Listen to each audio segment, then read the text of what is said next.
አድዋ የዓለም ታሪክ የቀለም መስመር የተቀየረበት የታሪክ መስቀለኛ መንገድ።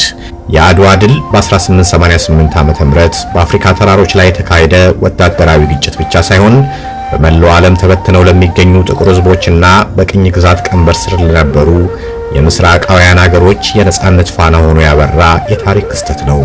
ይህ ድል አውሮፓውያን በበርሊን ኮንፈረንስ ያጸደቁትን ጥቁር ሕዝብ ራሱን ማስተዳደር አይችልም የሚለውን የዘረኝነት ትርክት በአጼ ምኒልክ የጦር ጥበብና በኢትዮጵያን ጀግንነት ሰባብሮታል። በምስልና በሰነድ እንደተረጋገጠው አጼ ምኒልክ የኢትዮጵያ ንጉሠ ነገሥት በሚል ሙሉ ስምና የሉዓላዊነት ማህተም ለአውሮፓ ኃያላን የላኳቸው ደብዳቤዎች ሀገሪቱ ጥንታዊ የማዕከላዊ አስተዳደር ስርዓትና የረቀቀ ዲፕሎማሲያዊ የነበራት መሆኑን በዓለም አደባባይ ያረጋግጠዋል። በተለይም የውጫሌ ውል አንቀጽ 17 አርቲክል 70 ላይ ጣሊያን የፈጸመችውን የትርጉም ማጭበርበር ምኒልክ በብልሃትና በቁርጠኝነት ውድቅ ማድረጋቸው ኢትዮጵያ በነጮች ሞግዚትነት የምትመራ ሳይሆን በራሷ የምትተማመን ሀገር መሆኗን ለዓለም አሳውቀዋል። ይህ ከአድዋ ተራሮች የተቀሰቀሰው የነጻነት ዜና አትላንቲክን ተሻግሮ እስከ ዋይት ሃውስ በመድረስ በአሜሪካ ጥቁሮች ዘንድ ወደ እናት ሀገር መመለስ ወይንም ባክ ቱ አፍሪካ የተሰኘውን መሲሐዊ ንቅናቄ እንዲወለድ ምክንያት ሆኗል። እንደ WED ቦይስ ያሉ ታላላቅ ምሁራንም አድዋን የጥቁር ሕዝብ አእምሮአዊ ነጻነት መጀመሪያ አድርገው እንዲመለከቱት አስገድዷቸዋል። ንዝረቱ በዚህ ብቻ ሳይወሰን እስከ ሩቅ ምስራቅ ጃፓን ድረስ በመዝለቅ የምስራቃውያን ኃይል ከምዕራባውያን የበላይነት እንዲላቀቅ የሞራል ስንቅ ሆኗል። ለዘመናዊው የፓን አፍሪካኒዝም እንቅስቃሴ ማዕፀን ሆና አዲስ አበባን የአፍሪካ መዲና እንድታደርግ ያስቻላት ያ አድዋ ላይ ፈሰሰው የጀግኖች ደምና በብር የተረጋገጠው ዲፕሎማሲያዊ ጽናት ነው። ማንኛውም የታሪክ ድርሳን እንደሚመሰክረው የአድዋ ድል የካቲት 3 ቀን 1888 ዓ.ም በተበሰረበት ወቅት በአሜሪካ ዋይት ሃውስ መንበር ላይ የነበሩት 24ኛው የአሜሪካ ፕሬዝዳንት ግሮቨር ክሌቭላንድ ነበሩ። ዓለም በአውሮፓ ኃያላን የቅኝ ግዛት ፖሊሲ ስር ተወጥራ በነበረችበት ወቅት በዋሽንግተን ዲሲ የሚገኘው ዋይት ሃውስ በአንድ ድንገተኛ ዜና ተናወጠ። ፕሬዝዳንት ግሮቨር ክሌቭላንድ ሁለተኛ የስልጣን ዘመናቸውን እያጠናቀቁ በነበረበት ያ ወቅት ከአፍሪካ ቀንድ የመጣው ጣሊያን በአድዋ ተራሮች ላይ ተሸነፈች የሚለው ዜና የአሜሪካን የውጭ ጉዳይ ፖሊሲ አውጪዎችን ያስደመመ ነበር። ሬድመንድ ጆንስ ዘ ባትል ኦፍ አድዋ ላይ እንደገለጹት ይህ ድል በአሜሪካ ለሚገኙ ጥቁር አሜሪካውያን የነጻነት ተስፋን ሲያቀጣጥል፣ ለዋይት ሃውስ ደግሞ ኢትዮጵያ የማትበገር ኃያል መሆኗን ያረጋገጠ ክስተት ነበር። ፕሬዝዳንት ክሌቭላንድ በወቅቱ ይከተሉት የነበረው ሞኖሮ ዶክትሪን የተባለው ፖሊሲ አሜሪካ በሌሎች ሀገር የውስጥ ጉዳይ ጣልቃ እንዳገባ የሚመክር ቢሆንም የአድዋ ድል ግን አሜሪካ ለኢትዮጵያ ያላትን አመለካከት እንዲቀየር አድርጓታል።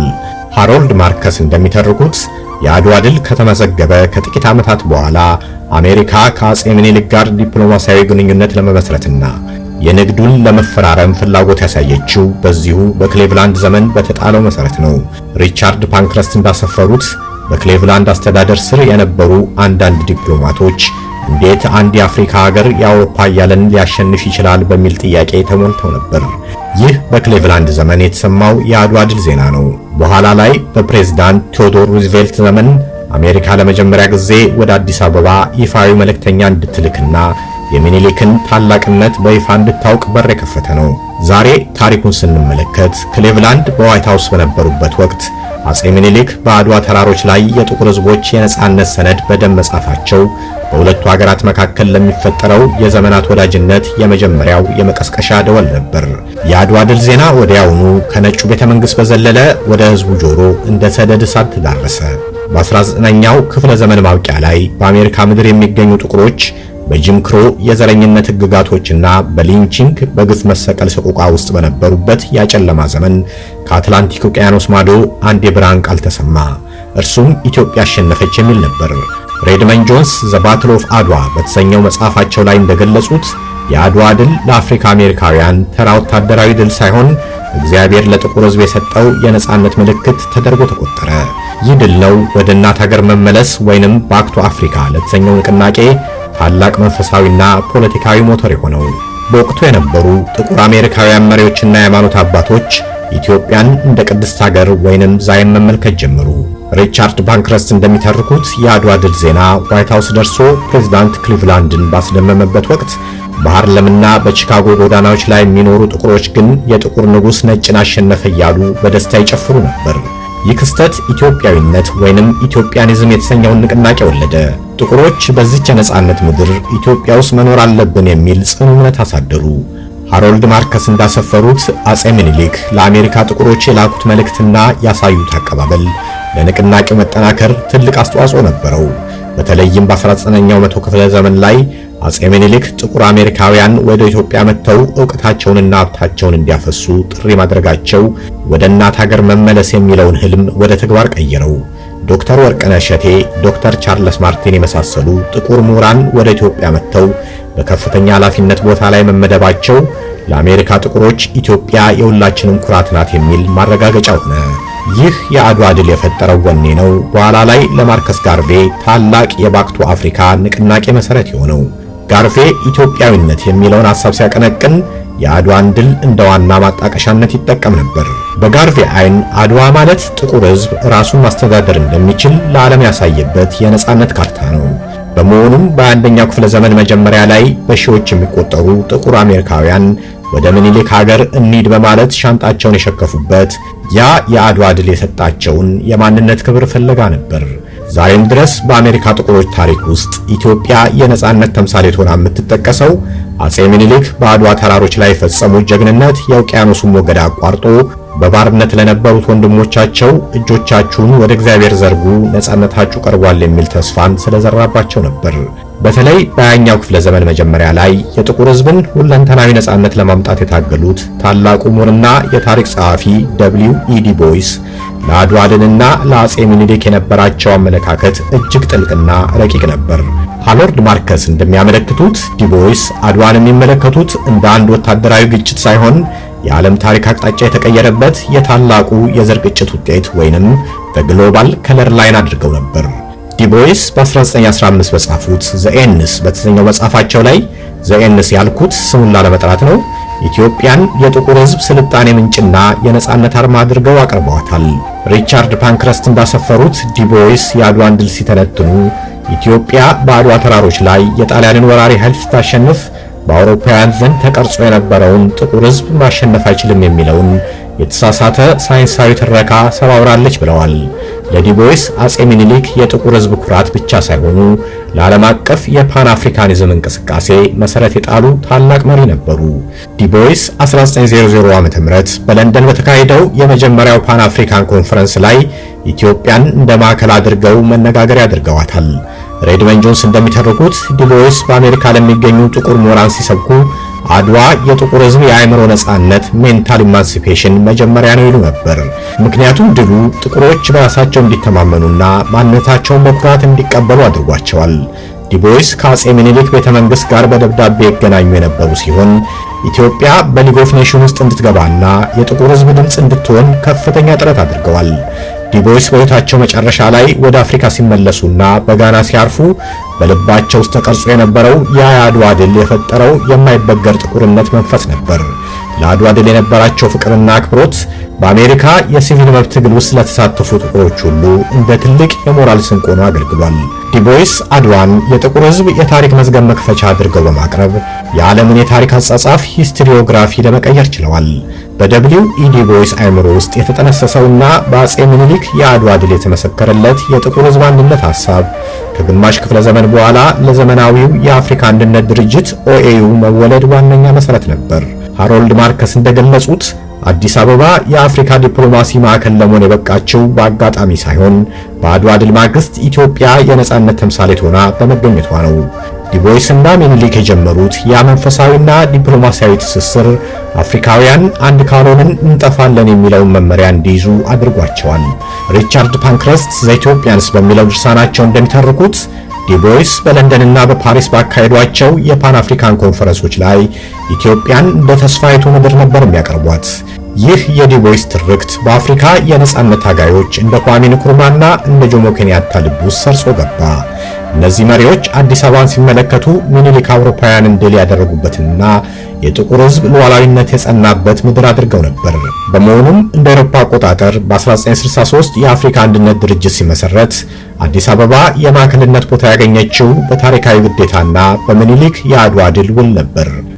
ሱፌን ሮቢንሰን እንዳሰፈሩት አጼ ምኒልክ በአድዋ ድል ወቅት የዘሩት የነጻነት ዘር በ50ኛው ዓመት ክብረ በዓላቸው ወቅት በአፍሪካ ተማሪዎችና ምሁራን ዘንድ ትልቅ መነሳሳት ፈጥሮ ነበር። ዲቦይስ በአሜሪካ ሆነው የሰበኩት ኢትዮጵያዊነት ወይንም ኢትዮጵያኒዝም አፍሪካውያን በቅኝ ግዛት ስር ሆነው እንኳን የራሳቸውን ባንዲራ በኢትዮጵያ ቀለማት እንዲሰፉ አድርጓቸዋል። ይህ መንፈሳዊ አንድነት ነው በኋላ ላይ ወደ ፖለቲካዊ አንድነት ተቀይሮ አጼ ኃይለ ሥላሴ የዲቦይስንና የንኩርማን ሐሳብ በማስታረቅ ድርጅቱን አዲስ አበባ ላይ እንዲመሰረት ያስቻሉት። ታሪኩን ስንመለከተው ዲቦይስ በ1900 ዓ.ም የጀመረው ዲፕሎማሲያዊ ትግልና አጼ ምኒልክ በአድዋ ተራሮች ላይ ያስመዘገቡት ወታደራዊ ድል በአዲስ አበባው የአፍሪካ አንድነት ድርጅት አዳራሽ ውስጥ ፍሬ አፍርቷል። አዲስ አበባ የአፍሪካ መዲና የተባለችው ዲቦይስ እንደተነበዩትና ምኒልክ በተግባር እንዳሳዩት ጥቁር ሕዝብ የሚኮራበትና የሚሰባሰብበት ብቸኛ የነጻነት ደሴት ስለነበረች ነው። ዛሬም ድረስ የአፍሪካ ሕብረት ዋና መስሪያ ቤት አዲስ አበባ መሆኑ የዲቦይስና የምኒልክ ታሪካዊ ቃል ኪዳን ውጤት ነው። የአድዋ ድል ዜና በ1888 ዓ.ም መላው ዓለምን ሲያናውጥ ንዝረቱ በአፍሪካና በአሜሪካ ብቻ አልተገደበም። ይልቁንም የሂማላያን ተራራ ተሻግሮ እስከ ሩቅ ምስራቅ እስያ ደርሷል። ሃሮልድ ማርከስ እንደገለጹት የአድዋ ድል በእስያ ሀገራት ዘንድ የታየው የነጭ የበላይነት የማይበገር ነው የሚለውን አፈ ታሪክ የሰበረ የመጀመሪያው ትልቅ ክስተት ተደርጎ ነው። ይህ ድል ነው በጃፓን በህንድና በቪየትናም ያሉ የነጻነት ታጋዮች እኛም እንደ ኢትዮጵያ ማሸነፍ እንችላለን የሚል ተስፋ እንዲያታድሩ ያደረገው። በተለይ በጃፓን ዘንድ የአድዋ ድል ትልቅ ትኩረት ተሰጥቶት ነበር። ሪቻርድ ፓንክረስት እንዳሰፈሩት ጃፓኖች በዚያ ወቅት የሜጂ ታድሶ ወይንም ሜጂ ሪስቶሬሽን እያካሄዱና ራሳቸውን እያዘመኑ በነበረበት ወቅት የአጼ ምኒልክ ድል እንደ ትልቅ ትምህርት ወስደውታል። ጃፓናውያን የታሪክ ጸሐፊዎች አንድ የአፍሪካ ሀገር እንደ ዘመናዊ መሳሪያ ታጥቆ የአውሮፓን ኃይል አሸነፈ የሚለውን ጥናት በስፋት ያካሄዱ ነበር። ይህ የምስራቃውያን መነሳሳት ወይንም ራይዝ ኦፍ ዘ ኢስት ተብሎ የሚጠራውን እንቅስቃሴ ኢትዮጵያን እንደ አርአያ በመውሰድ አውሮፓውያን በእስያ ላይ የነበራቸውን የበላይነት እንዲጠራጠሩ አድርጓቸዋል። ሬድመንድ ጆንስ እንደሚተርኩት በአንድ የነጻነት ትግል ውስጥም የአድዋ ድል ስም ይነሳ ነበር። ወጣቱ ጀዋህርላል ኔህሩ በኋላ ላይ የህንድ ጠቅላይ ሚኒስትር የሆነው በወቅቱ በጻፈው ደብዳቤ የኢትዮጵያን ድል እንደ ታላቅ ምስራች ነበር የገለጸው። ኔህሩና ሌሎች የእስያ መሪዎች ምኒልክ በአድዋ ተራሮች ላይ ያሳዩት ብልሃትና ጽናት ለእስያ ህዝቦች የነጻነት ቁልፍ እንደሆነ ያምኑ ነበር። የአድዋ ድል ነጭ ያልሆኑ ህዝቦች ወይንም ነን ዋይት ፒፕል ታሪክ መስራት እንደሚችሉ ለዓለም ያረጋገጠ የታሪክ መስቀለኛ መንገድ ሆነ። ይህ በጃፓንና በኢትዮጵያ መካከል የተፈጠረው የታሪክ መመሳሰል በኋላ ላይ በ1920ዎቹ ለታየው የሁለቱ ሀገራት የጠበቀ ዲፕሎማሲያዊ ግንኙነት መሰረት ጥሏል። ጃፓኖች ኢትዮጵያን የአፍሪካ ጃፓን ዘ ጃፓን ኦፍ አፍሪካ በማለት ይጠሯት ነበር። አጼ ምኒልክ የጀመሩትና አድዋ ላይ ያጸኑት ሉዓላዊነት በእስያ ምድር ለነበሩት እንደ ጃፓን ላሉ ሀገራት የምስራቁ ኮከብ ከፍ አድርገው እንዲያወጡና አውሮፓውያንም በኩራት እንዲጋፈጡ የሞራል ኃይል ሰጥቷቸዋል። በ1920ዎቹ ምን ተከሰተ? በ1920ዎቹ መጀመሪያ ላይ የአድዋ ድል በፈጠረው የክብር ጥላ ስር የነበረችው ኢትዮጵያና በምስራቅ እስያ የምትገኘው ጃፓን ዓለምን ያስደነገጠ አንድ ታሪካዊ የቼዝ ጨዋታ ጀመሩ። ይህ ክስተት በታሪክ ድርሳናት ዘኢትዮጵያን ጃፓኒዝ መሬጅ ፕሮፖዛል ተብሎ የሚታወቅ ሲሆን በወቅቱ የነበሩትን የአውሮፓ ቀኝ ገዢዎች እንቅልፍ የነሳ የዲፕሎማሲያዊ እንቅስቃሴ ነበር። ሃሮልድ ማርከስ እንደገለጹት ይህ ግንኙነት በሁለቱ ሀገራት መካከል የነበረውን የታሪክና የስልጣኔ መመሳሰል ወደ ላቀ ደረጃ ያሸጋግር ነበር። ታሪኩም የሚጀምረው በ1920 ዓ.ም አካባቢ ነው።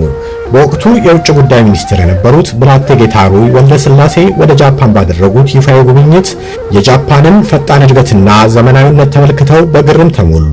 ሪቻርድ ፓንክረስት እንዳሰፈሩት በሁለቱ ሀገራት መካከል የነበረው ወዳጅነት የጠበቀ ከመሆኑ የተነሳ በአጼ ኃይለ ሥላሴ ዘመድ በሆኑት በልጅ አርአያ አበበና በጃፓን በንጉሣዊ ቤተሰብ በኩል በምትገኘው በኩሩዶ ማሳኮ መካከል የጋብቻ ጥያቄ ቀረበ። ይህ ጋብቻ በደምና በሥጋ የጥቁር ሕዝብ ኩራት የሆነችውን ኢትዮጵያንና የምስራቅን ኃይል ጃፓንን ማጣመርን ዓላማ ያደረገ ነበር።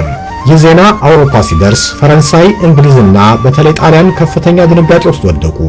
ሬድመንድ ጆንስ እንደሚተርኩት ቤኔቶ ሙሶሎኒ ይህንን ጥምረት እንደ ቢጫና ጥቁር አደጋ ወይንም የሎ ኤንድ ብላክ ፔርል ነበር የተመለከተው። የአውሮፓ ኃያላን ጃፓን በአፍሪካ ቀንድ እግሯን ካስገባችና ከኢትዮጵያ ጋር ወታደራዊና ቤተሰባዊ ጥምረት ከፈጠረች የኛ የቅኝ ግዛት ህልም ያከትማል ብለው ሰጉ። በዚህ ምክንያት በሮም በፓሪስና በለንደን በኩል ከፍተኛ የዲፕሎማሲያዊ ጫና በጃፓን መንግስት ላይ መደረግ ጀመረ። ምንም እንኳን ጋብቻው በዲፕሎማሲያዊ ጫናና በጃፓን ውስጥ በነበሩ የውስጥ የፖለቲካ ለውጦች ምክንያት ሳይሳካ ቢቀርም ክስተቱ ግን ለዓለም ትልቅ መልእክት አስተላልፎ ነበር። አጼ ምኒልክ በአድዋ ያስመዘገቡት ድል ኢትዮጵያን እስከ ሩቅ ምስራቅ ድረስ የሚሰማ ድምጽና ከአያላን ጋር በእኩል የምትደራደር ሀገር አድርጓታል። ይህ የጋብቻ ጥያቄ የአድዋ ድል ውጤት የሆነው የጥቁር ሕዝብና የምስራቃውያን ትብብር ጽንሰ ሐሳብ ምን ያህል አውሮፓውያንን ያንቀጠቀጠ እንደነበር የታሪክ ምስክር ሆኖ ይኖራል። ስለተከታተላችሁኝ አመሰግናለሁ። መልካም ጊዜ